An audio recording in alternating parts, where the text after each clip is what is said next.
The last thing I remember clearly is the sound of Marcus laughing as he threw another log onto our campfire. His face was illuminated by the dancing flames, and for a moment, everything felt normal. Safe. Like we were just four college friends on a weekend camping trip in the Cascade Mountains, nothing more sinister than mosquitoes and a possible bear encounter to worry about. That was before we found the cabin. But I'm getting ahead of myself. Let me start from the beginning, when the worst thing we had to fear was Sarah's terrible trail mix and Jake's increasingly elaborate ghost stories. We'd been planning this trip for months.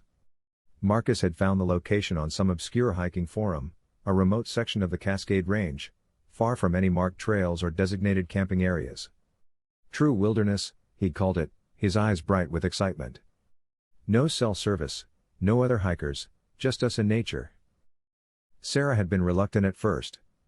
She preferred her camping with amenities like flushing toilets, fire rings, maybe a camp store within walking distance. But Marcus had worn her down with promises of pristine mountain lakes and untouched forests. Jake and I had been on board from the start. We were all stressed from finals, and the idea of completely disconnecting from the world felt like exactly what we needed. The hike-in had been brutal. 6 miles of steep terrain with full packs, following what Marcus insisted was a game trail but looked more like random animal paths to me. By the time we reached the clearing he'd marked on his GPS, we were exhausted, covered in mosquito bites, and questioning our life choices. But I had to admit, the spot was perfect. A small meadow surrounded by towering pines, with a clear stream running along one edge. We could see snow-capped peaks in the distance, and the silence was profound, no traffic, no planes, no human sounds at all. Just the whisper of wind through the trees and the gentle babble of water over stones. We set up camp efficiently, our movements practiced from years of hiking together. Marcus and I pitched the tents while Sarah and Jake gathered firewood. By the time the sun started to set, we had a respectable fire going and were settling in for what we thought would be a peaceful evening. "This is nice," Sarah said, stretching her legs toward the fire. "I forgot how quiet it gets out here." "Too quiet," Jake said in his best horror movie voice. "You know what they say about places this isolated." "Here we go," Marcus groaned. Jake was notorious for his campfire stories, each one more elaborate and terrifying than the last. He'd been perfecting his craft since we were freshmen, and had genuinely scared us more than once. "No, seriously," Jake continued, lowering his voice. "Places like this, far from civilization, they attract things. Dark things that don't want to be found." "Things like what?" I asked, playing along. I'd learned that the best way to handle Jake's stories was to lean into them. "Entities. Spirits. People who came out here to hide from something, or to do something they couldn't do in the civilized world." He paused dramatically, his face half hidden in shadow. "My grandfather used to tell stories about the old logging camps up here. Said there were places the loggers wouldn't go, areas they'd mark on their maps as no good. Places where the trees grew wrong and the animals stayed away." "The trees grow wrong?" Sarah asked, despite herself. "Twisted. Gnarled. Like they were in pain." Jake gestured toward the dark forest around us. "And sometimes, people would find structures out there. Cabins, sheds, lean-tos. Always abandoned, always wrong somehow. Smart people stayed away." Marcus snorted. "Right. Because your grandfather was definitely an expert on supernatural forestry." "Mock me all you want," Jake said, settling back against his log. "But there's a reason places like this stay empty.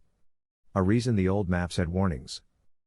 We laughed it off, but I noticed we all unconsciously moved a little closer to the fire. There was something about the darkness beyond our small circle of light that felt oppressive, watchful. The trees seemed to lean in around us, and every small sound from the forest, a snapping twig, a rustling bush, all made us turn our heads. We spent the evening swapping stories and roasting marshmallows, but I found myself increasingly aware of the sounds around us. Or rather, the lack of sounds. As the night wore on, the normal forest noises seemed to fade. No owl calls, no small animals scurrying through the underbrush, no insects chirping. Just an increasing, pressing silence that made our voices sound unnaturally loud. "Anyone else notice how quiet it's gotten?" Sarah asked around 10 o'clock, voicing what we were all thinking. Animals are probably just avoiding us, Marcus said, but his tone was less confident than usual. Humans are loud. They're keeping their distance. Maybe, I said, but I wasn't convinced. I'd been on enough camping trips to know that wildlife usually adapted to human presence fairly quickly. This felt different. This felt like the forest was holding its breath. We decided to turn in early, exhaustion from the long hike finally catching up with us. Marcus and I shared one tent, Sarah and Jake took the other. As we settled into our sleeping bags, I could hear the fire crackling outside, its light creating shifting shadows on the tent walls. "You awake?" Marcus whispered after a few minutes. "Yeah. This place feels weird, right? I mean, I know Jake was just trying to scare us, but it does feel weird," I finished. "Like we're not alone out here." "Exactly." He was quiet for a moment. "Maybe we should head back tomorrow. Call it a short trip." I was about to agree when a sound made us both freeze. It was rhythmic, deliberate. Like footsteps, but heavier than a human would make. And they were circling our camp. We lay there in silence, listening as whatever it was moved slowly around the perimeter of our clearing. The footsteps were soft but distinct, and they seemed to pause at each tent before moving on. Around and around, in a slow, methodical pattern. "Bear?" Marcus whispered, so quietly I could barely hear him. "Maybe," I whispered back, but I didn't think so. The footsteps were too regular, too purposeful. A bear would either investigate more aggressively or wander off. This thing seemed to be studying us. After what felt like hours, the footsteps stopped. We waited, straining to hear any other sounds, but the oppressive silence had returned. Eventually, exhaustion won out over fear, and we drifted into an uneasy sleep. I woke to Sarah screaming. Marcus and I bolted upright, fumbling for our flashlights. Through the thin tent walls, I could see the gray light of early dawn, but Sarah's terrified shrieks cut through the peaceful morning like a knife. We scrambled out of the tent to find Sarah standing frozen near the cold remains of our fire, pointing at something in the forest. Jake was beside her, his face pale as paper. "What is it?" Marcus demanded, but then I saw what had terrified them. About 50 yards into the tree line, barely visible in the dim light, stood a structure. A cabin, small and dark, that definitely hadn't been there when we'd gone to sleep.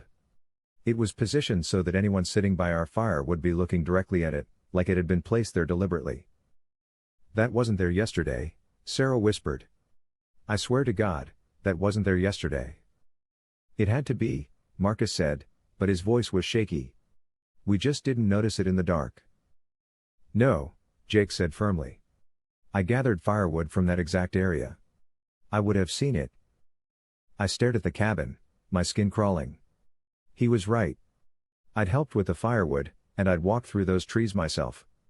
The structure was small but substantial, not something you could miss.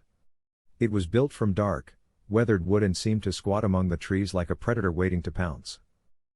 "Maybe it's just an old hunting cabin," I said, trying to sound rational. "Abandoned for years. The trees grew around it, made it hard to see." "Then why can we see it clearly now?" Sarah asked. "Why does it look like it's watching us?" She was right. There was something distinctly menacing about the way the cabin faced our camp. It had no windows that I could see, just a dark doorway that seemed to gape open like a mouth. And even from this distance, I could make out strange markings carved into the wood around the door frame. "We should check it out," Jake said, though he sounded about as enthusiastic as someone volunteering for a root canal. "Are you insane?" Sarah snapped. "We should pack up and leave. Right now." "We can't just ignore it," Marcus said. "If it's been here all along, we need to know. And if it wasn't here yesterday, we definitely need to know." I knew he was right, but every instinct I had was screaming at me to stay away from that place. The cabin felt wrong in a way I couldn't articulate. It was like looking at a photograph where something was slightly off, the shadows fell the wrong way, the proportions were subtly distorted. "Fine," I said finally. "But we all go together. And we don't split up." We packed our gear hastily, stuffing everything into our backpacks with none of the careful organization we'd used the night before. I noticed that none of us wanted to turn our backs on the cabin for very long. It felt like it was watching us, waiting. As we approached the structure, the wrongness became more apparent. The cabin was definitely old, the wood was gray and weathered, with moss growing in the cracks between the boards. But it was also in remarkably good condition for something that had supposedly been abandoned in the middle of nowhere. The roof was intact, the walls were solid, and the door hung straight on its hinges. But it was the symbols that made my blood run cold. They were carved deep into the wood around the doorframe, etched with such precision that they couldn't have been the work of casual vandals. The markings were unlike anything I'd ever seen, no letters or numbers, but strange geometric patterns that seemed to shift and writhe when I looked at them directly. Some were circular, with intricate spirals and intersecting lines. Others were angular, all sharp points and jagged edges that hurt to look at. "What the hell are those?" Marcus whispered. "I don't know," Jake said, but his voice was tight with fear. "Some kind of warnings, maybe? Or invitations," Sarah added darkly. I approached the door slowly, my heart pounding. The symbols seemed to pulse with their own dark energy, and I had the disturbing feeling that they were moving, rearranging themselves when I wasn't looking directly at them. Up close, I could see that some of the carvings were filled with what looked like dried blood, giving them a rusty red color that contrasted sharply with the gray wood. "Don't touch them," Sarah said suddenly. "Please. Something about this place. We shouldn't be here." But I was already reaching for the door handle. I had to know what was inside. The compulsion was overwhelming, like a physical force pulling me forward. The door opened with a long, drawn-out creak that echoed through the forest. Inside, the cabin was a single room, perhaps 12 feet square, with no furniture except for a rough wooden table in the center. The walls were covered with more symbols, these ones even more elaborate and disturbing than those around the door. They seemed to cover every available surface, carved so densely that the original wood was barely visible. But it was what was on the table that made me gasp. A leather-bound journal, its pages yellowed with age, lay open to a page covered with handwritten text. Next to it was a collection of bones, small ones, like those from birds or rodents arranged in a precise pattern. And scattered around the bones were more symbols, these ones drawn in what was unmistakably dried blood. "Jesus Christ," Marcus breathed behind me. "What is this place?" I leaned closer to read the journal, squinting in the dim light that filtered through the open door. The handwriting was cramped and erratic, and many of the words were in a language I didn't recognize. But some passages were in English, and what I could read made my skin crawl. "The voices grow stronger each night.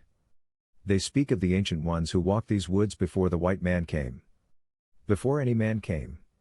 They offer knowledge, power, communion with forces beyond human understanding. But the price? The price is always the same. 3 more have come. Young ones, strong ones. They camp in the sacred clearing, unaware of the honor being prepared for them. The symbols must be completed before the new moon. The circle must be closed. The transformation is nearly complete. I can feel them inside me now, their whispers becoming my thoughts. Soon I will be ready to join them in the deep places, and new servants will take my place. The cycle continues." I stumbled backward, nearly knocking over Jake. "We need to leave. Now." "What does it say?" Sarah asked, though her voice suggested she didn't really want to know. I was about to tell them when I noticed something that made my heart skip a beat. The journal was open to a dated entry, and the date was from 3 days ago. 3 days ago, written in fresh ink. "Run," I said simply. "Now. Back to the camp, grab what we can carry, and get the hell out of here." But as we turned to leave, we found our way blocked. A figure stood in the doorway, silhouetted against the morning light. It might have been human once, but that time had long passed. It was tall and gaunt, with unnaturally long limbs that seemed to bend at impossible angles. Its face was a mass of scars and symbols, carved so deeply that they had become part of its flesh. Its eyes were completely black, reflecting no light, and when it smiled, I could see that its teeth had been filed to sharp points. "Welcome," it said in a voice like grinding stone. "I've been waiting for you." The thing that had once been human stepped into the cabin, and I could see more of its horrific form. Its skin was a mottled gray-green, stretched tight over bones that seemed to have been broken and reset in unnatural configurations. The symbols carved into its flesh were identical to those on the cabin walls, and they seemed to glow with a faint, sickly light. "You've read my journal," it continued, its head tilting at an angle that would have broken a normal person's neck.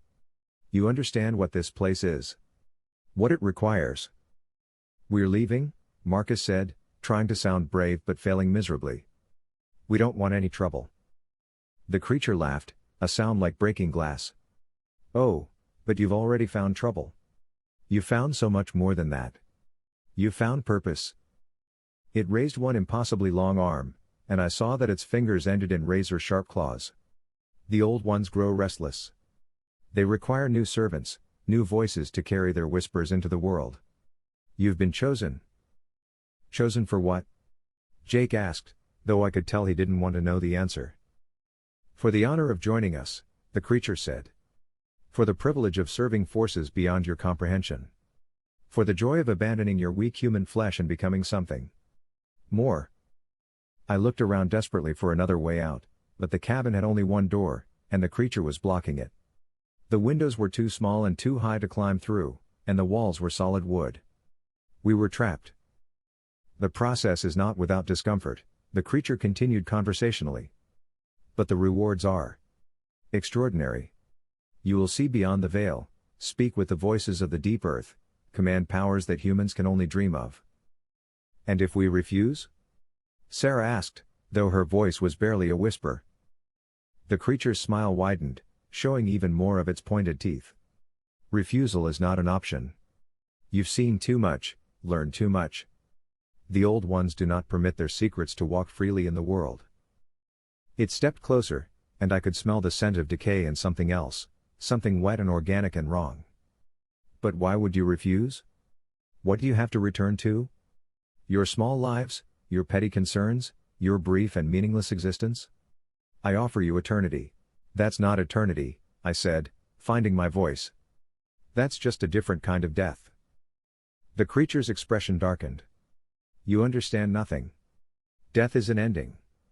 What I offer is a beginning. A transformation into something greater than human." "Greater?" Marcus laughed bitterly. "You look like a nightmare. You smell like a corpse. That's not greater, that's just different." The creature's patience seemed to be wearing thin. "Enough. You will serve willingly, or you will serve unwillingly. The choice is yours, but you will serve."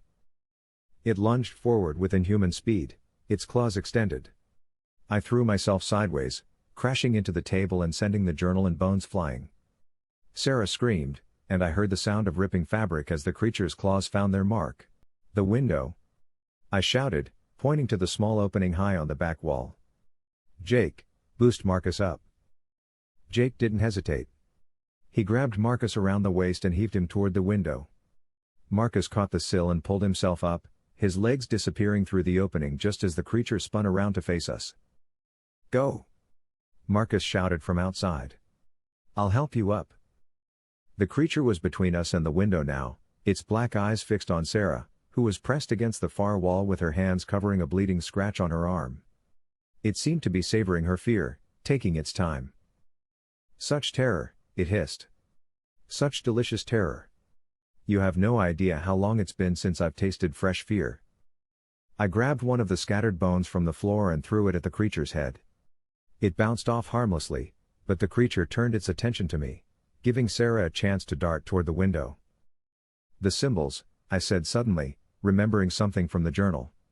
"You need the symbols to complete the ritual. What happens if they're destroyed?" The creature's eyes narrowed. "You would not dare." I pulled out my pocket knife and lunged toward the nearest wall, scraping the blade across the carved symbols. The creature shrieked as if I'd stabbed it, and several of the carvings began to smoke and crackle. "Stop!" it howled. "You don't understand what you're doing."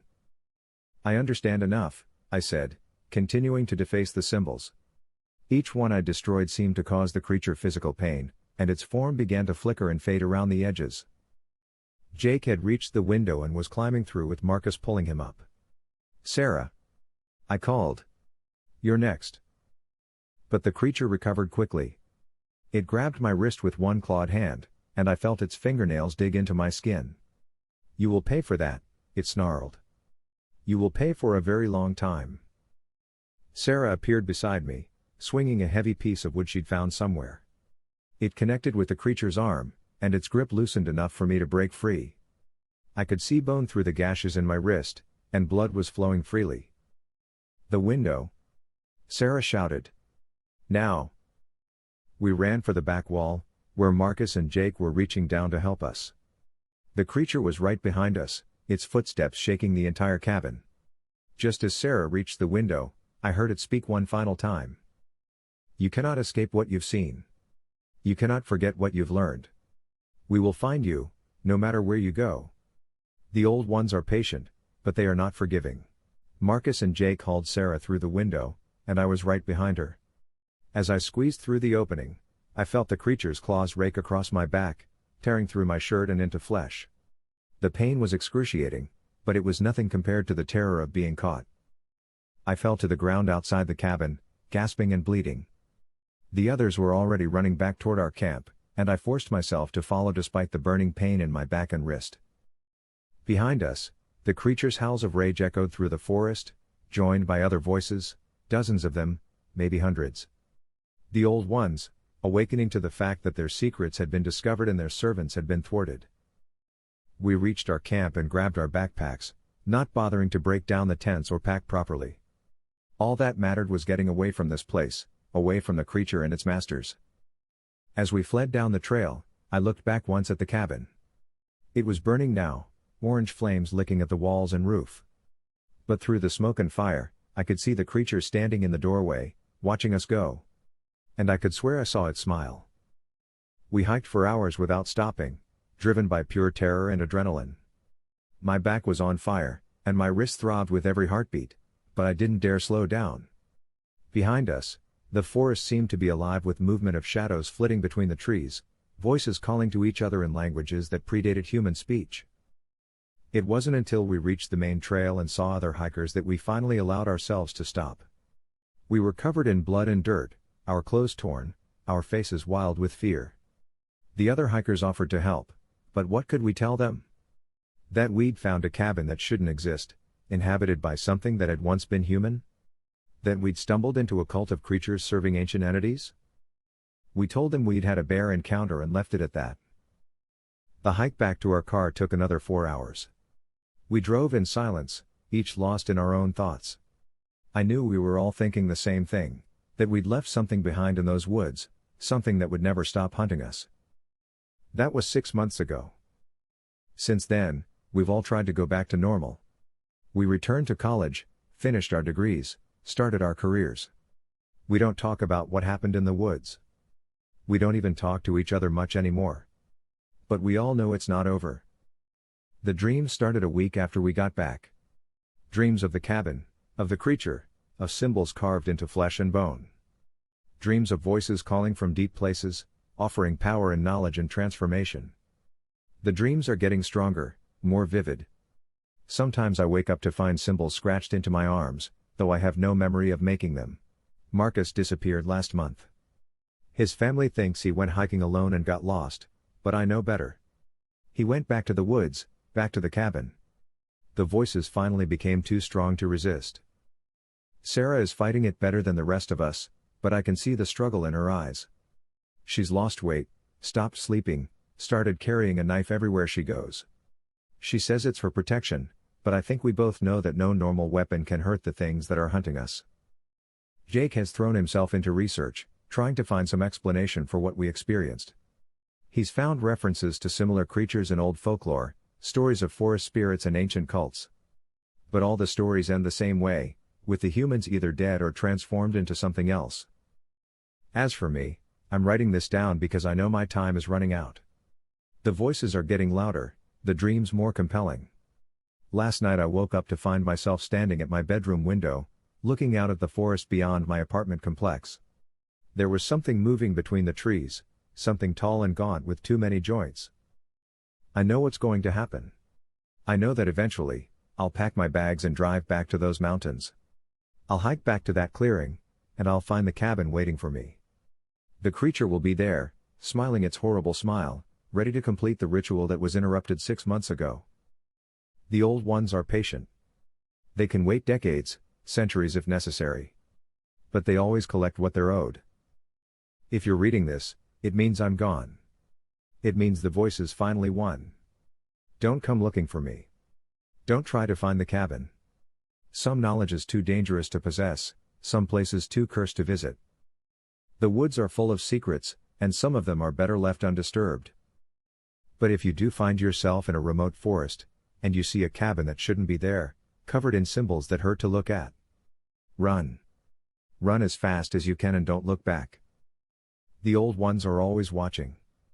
Always waiting. And they're always hungry for new servants. Found among the personal effects of David Chen, who disappeared during a solo hiking trip in the Cascade Mountains.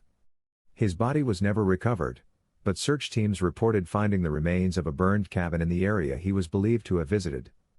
The cabin appeared to be very old, though local records show no structures were ever built in that location. The case remains unsolved. Hey everyone, thanks so much for listening. If you enjoyed the video, please hit that like and subscribe button, and then share with your friends. Your support helps us grow and create even more awesome content. We appreciate you being part of the journey. Here are a couple more videos for you to check out.